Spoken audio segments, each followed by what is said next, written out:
Nope. These were strict, top-down places that showed how obsessed medieval society was, with everyone knowing their exact place. Monastery schools were everywhere in the early medieval days, like big stone castles of learning and prayer. They popped up after Saint Benedict set up his rules in 529 AD and spread across Europe like a stubborn patch of weeds. By 1500, there were about 37,000 Benedictine monasteries in Europe, and roughly 1,850 of them had regular schools. Just picture that.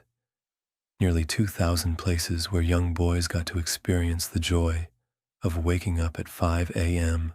to learn Latin in rooms so cold their breath made clouds.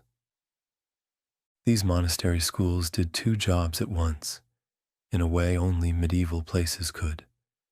They trained future monks and also kept old books alive by copying them.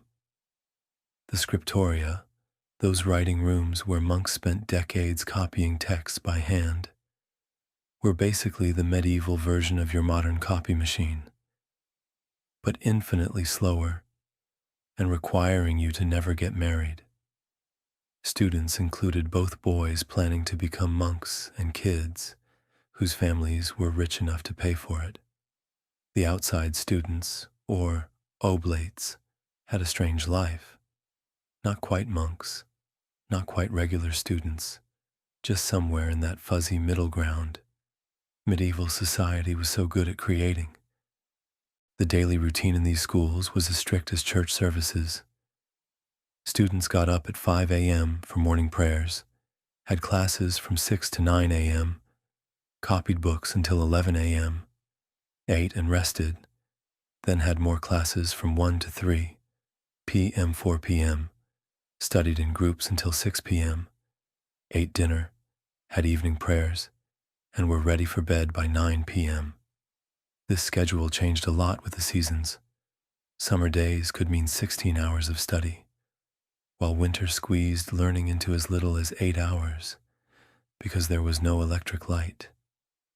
Imagine planning your whole school year around the sun with no lights to stay up late and no heat to make those dark winter months bearable.